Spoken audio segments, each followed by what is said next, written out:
Well, some people might call this type of gardening an obsession, but let's just say passionate hobby.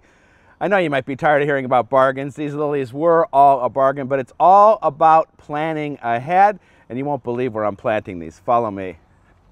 Well, as you can see, the vegetable garden has turned into a flower and vegetable garden since it's fenced in. This is the only place the deer can't get to, and they love lilies. This is our first batch, and the bargain part of this is that no normal person is going to buy a lily without a flower on it. And it's going to take me an entire year to see these blooms again, but I bought the entire nursery out of their 25 lilies, and you could find the same deal at your local nursery.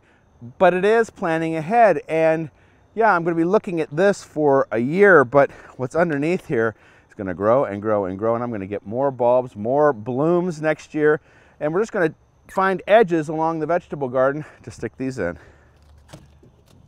The paths get thinner and thinner as I add more and more flowers on the side, but the edge of this vegetable bed has got decent soil, a little bit of clay in here, but it'll be fine for the bulbs. I'm going to dig some planting holes, put as many of the lilies in as I can, as I said, on the edges, and I cannot wait to see these things bloom next year. I'm certainly willing to wait. All right, let's get these in the ground. So most of these are labeled. I'm going to put all of the same variety together. This is one called Elena, and look at that.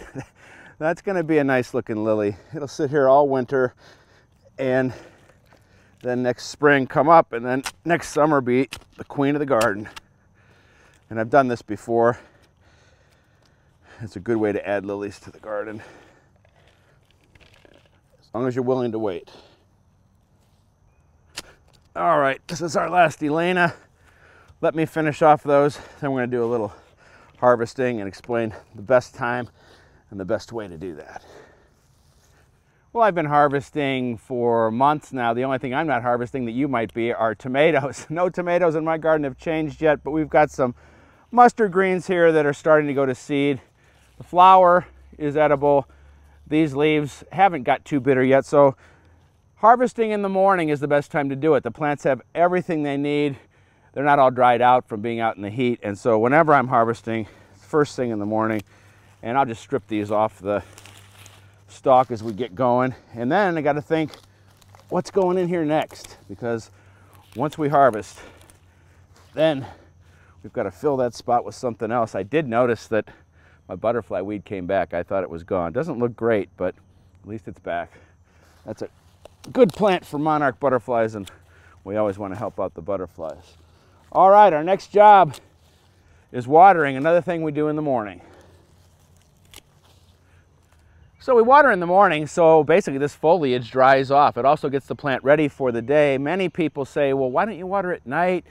The water won't evaporate because we don't want these leaves to stay wet all night long. Tomatoes especially are prone to fungal disease. I got some cucumbers growing up here. And all you have to know about watering, do it at the base of the plant and really soak each plant in. You don't want to just put a little bit of spritz on there. We're going to sit here for a little bit. We're going to soak each one of these plants in and get it ready for the day, and then we're going to finish up. This is Stargazer, and it is a star. Oh, and it smells like heaven. I planted this one last year in the same way we just planted those. Yes, you have to wait, but isn't it worth the wait? Now check me out online. Lots of great gardening information there. That's how you can join my Seed of the Month Club. And this week's story starts a series about gardeners who are overcoming challenges. And this week, it's Parkinson's disease. We'll see you next week.